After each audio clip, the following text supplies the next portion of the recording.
Devon Chulick, welcome to the Human Capital Innovations Podcast. Thank you for having me. Yeah, it is a pleasure to be with you today. I am super excited to be talking about play and gaming. We're going to be talking about the ways that we can create and maintain company culture through play. And that's really what your company is all about.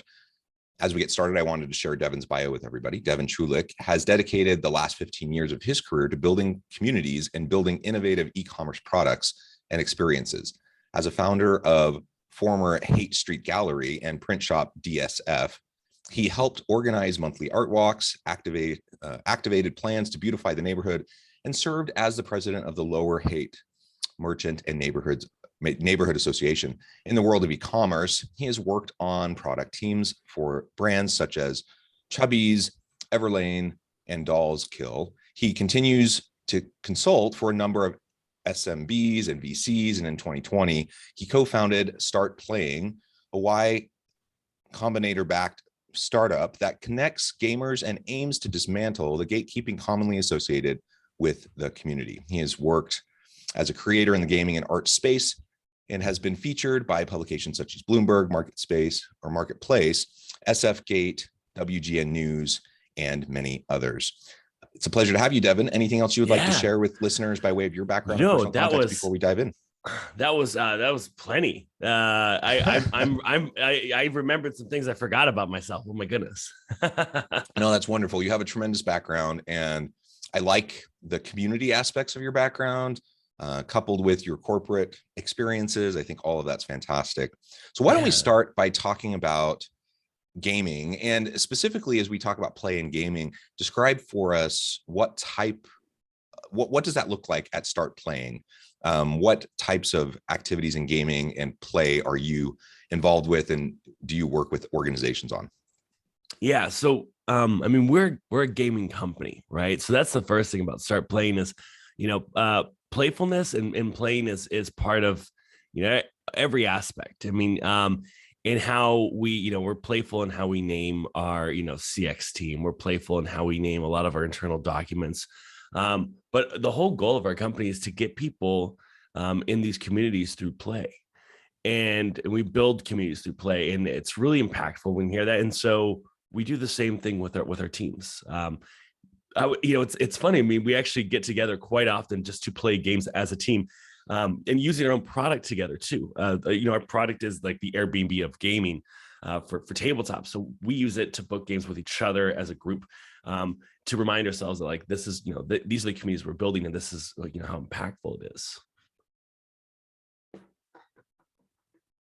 So tell me more about tabletop gaming, kind of that mentality, that approach, as opposed to, say, other types of gaming people may be thinking about as they're listening. Yeah, that's great. A lot of times when we think gaming, we think mobile games, video games, things like that. And then when people hear tabletop, they kind of think board games, but tabletop is, tabletop role-playing games are things like Dungeons and Dragons and Pathfinder, Call of Cthulhu.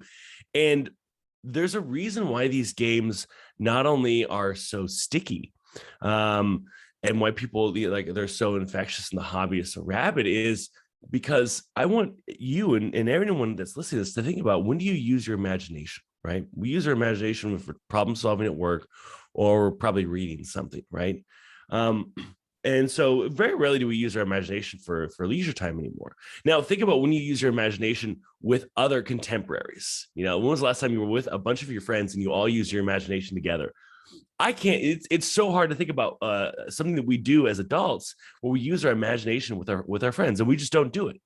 And that's one of the things that is very part of tabletop gaming. And so when you get the chance to sit down with others and you use your imagination together and you're telling a collective story, there's nothing else quite like it.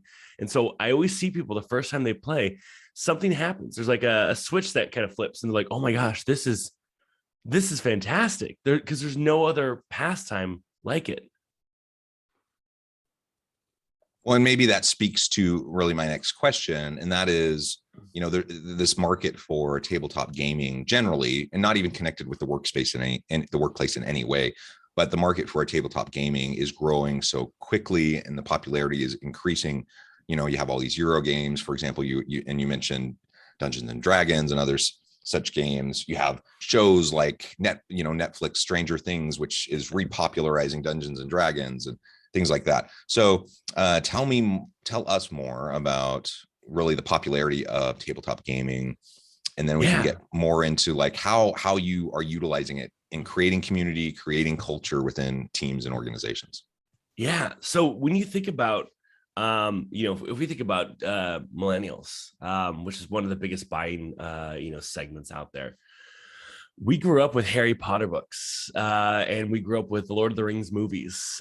We grew up with this escapism of fantasy and these kind of other realms. And so it's part of our nostalgia and our identity. So when we see, these games and stuff and Stranger Things, it also reminds us of Freaks and Geeks. And so all of the media that we've consumed as younger has kind of led us to having an interest in these other, look how big Game of Thrones was, and so there's this interest in escapism. And of course, like the world is very bleak sometimes. And so escapism really helps you connect with people and through your imagination. And so I feel a lot of the growth that we're seeing is people want something else to spend their leisure time on, and they want to stay connected, and they want to be around people. And gaming is just one way to do that. Yeah. It's awesome to think about how we can connect with people. And just, I'm not a big gamer myself. I never really have been, but over the 4th of July weekend, I'm getting together, this past weekend with all my family, extended family. We're spending time together, and gaming is a nice way to just connect with people. And in some ways, it lowers the stakes too when you're with in-laws and other family members that maybe you don't interact with that much. Maybe it can be a little awkward at times in terms of just spending time together, hanging out and whatever. But you start playing a game and you're laughing, you're having fun, you're interacting in genuine and authentic ways without it feeling strained, right? And all of that, so in that sense, maybe, even think of it as like a social lubricant of sorts. And it really can help facilitate, just good connection. And I love that aspect of games. And so I'll probably never be, like a big avid gamer, like many of the gaming hobbyists that are out there, but I totally recognize the value of it. And I do enjoy playing with people, especially when I see it as a way to form and, forge those connections. Yeah. Go ahead. It's we see a lot of very interesting things happen because we do a lot of corporate gaming. And companies will like hire us like, hey, we got a team of 50 people. We'd love to do, an adventure. We'd love to do some sort of game. And, teams are looking for ways to connect remotely because that's, we live in a remote workplace now. And so that's one of the things we do. And when we get these teams together, a lot of these people have never played a tabletop game. They've never played Dungeons and Dragons or anything like that. So it's their first time. But they're able to kind of get away from work, but they're still with their peers. And there is something that when you're playing this game is like a 2-hour to 3-hour game usually, but it's all decided by the people playing. So you're going to use your imagination with your coworkers. And what we're noticing is they leave that game with so much to talk about between each other. And what I've kind of researched, like what's really good for team activities is when you can create inside jokes and memories that people reference. That's kind of like, that's the chef kiss of team building events. And like fun things to do is if an inside joke is created and people reference it, that means that it was successful. And that's the number one thing that comes out of these type of games. Yeah, the enduring connections that last beyond the day that you're playing, and you reference it weeks, months, even years later.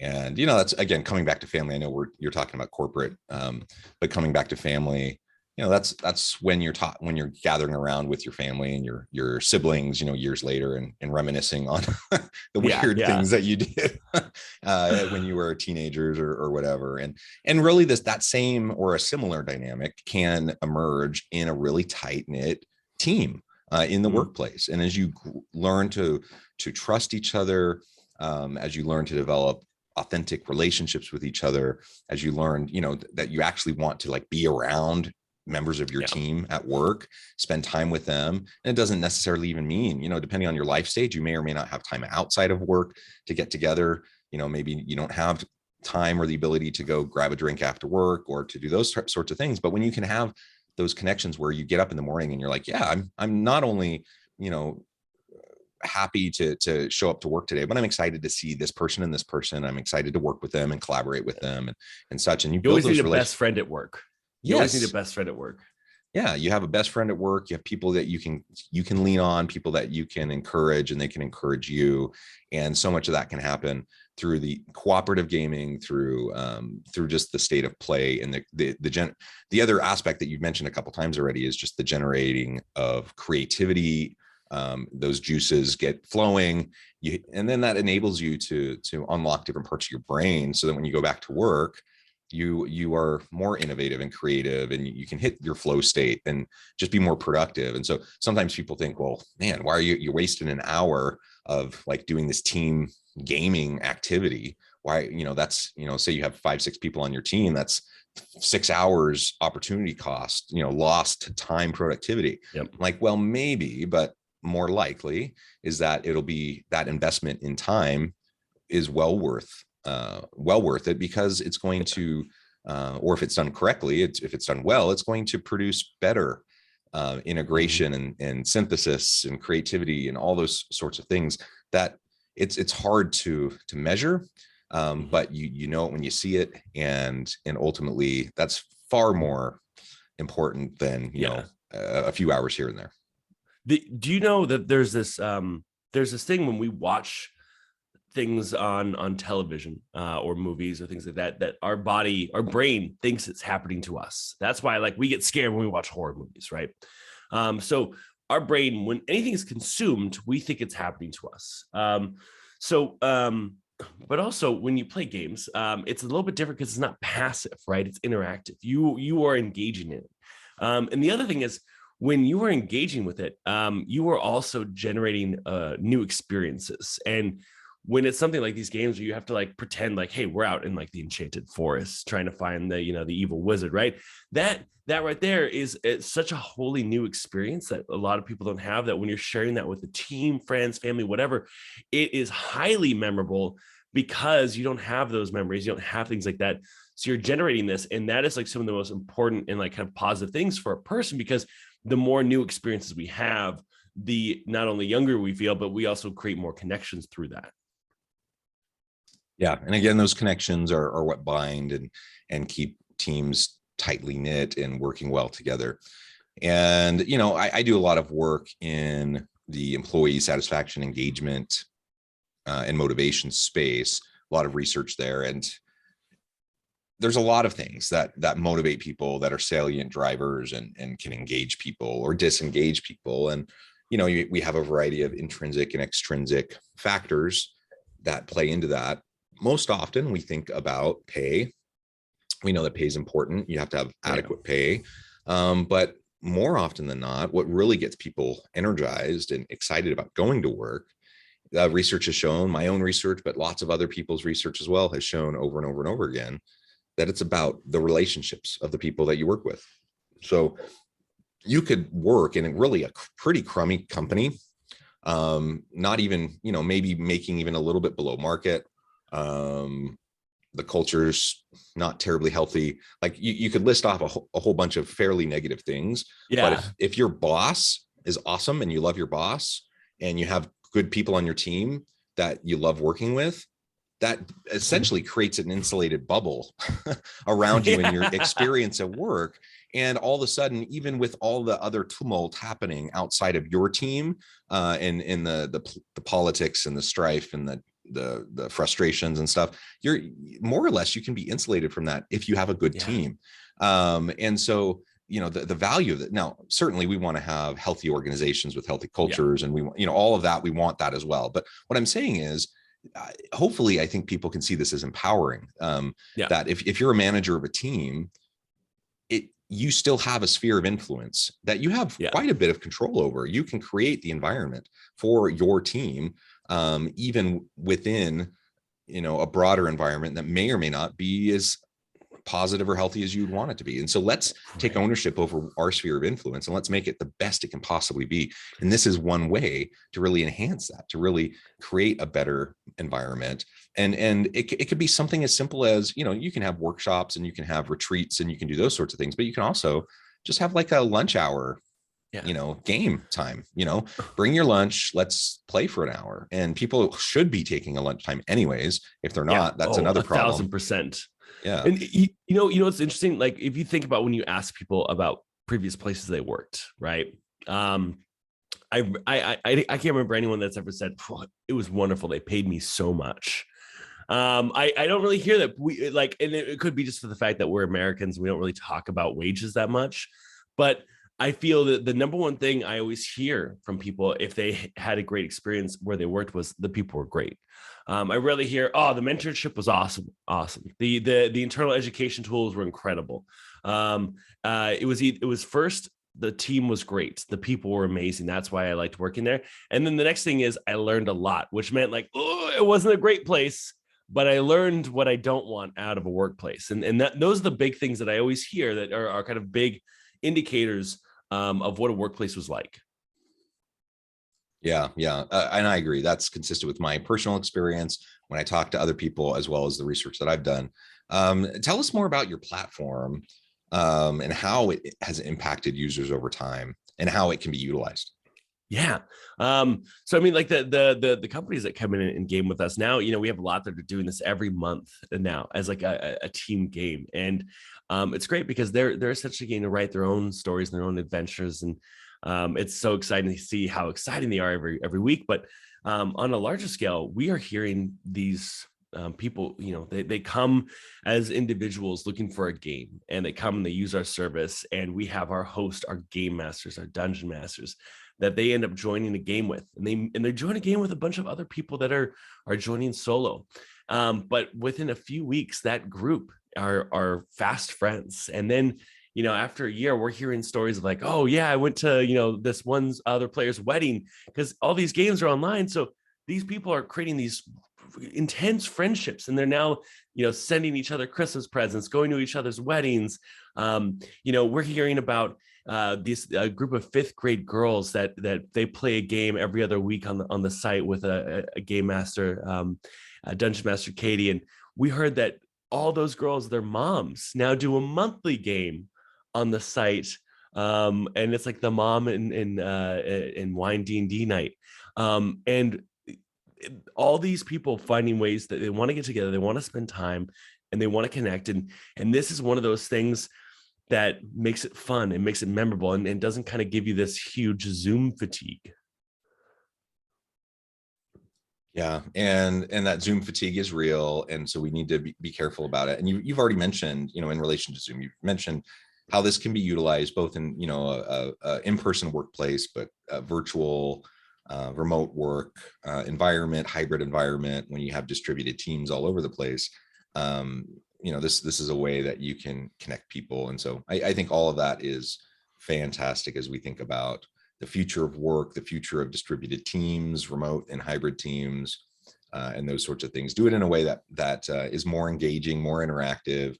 Like you said, it sucks you in. It's not passive, right? It's active. You're actively involved and engaged. And that's the bread and butter. I mean, that's when I'm in the training and development space, and the use of gaming in the training and development space is huge, because if I'm just like standing up in front of a room of this passive audience of corporate, executives or whatever, it's pretty much a wasted time.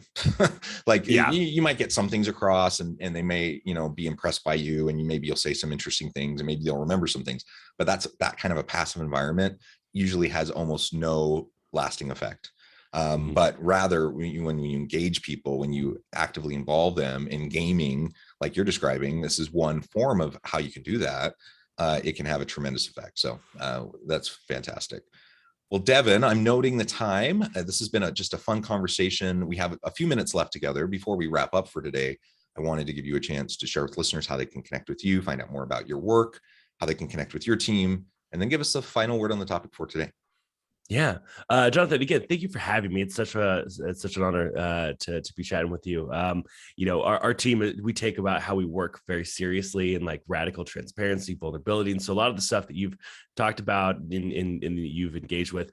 So it's a pleasure to be here. So thank you again for having me. But if anyone out there they want to continue to connect to find out more about me or start playing, you can find me on Twitter at Devon Chulick, DevonChulick.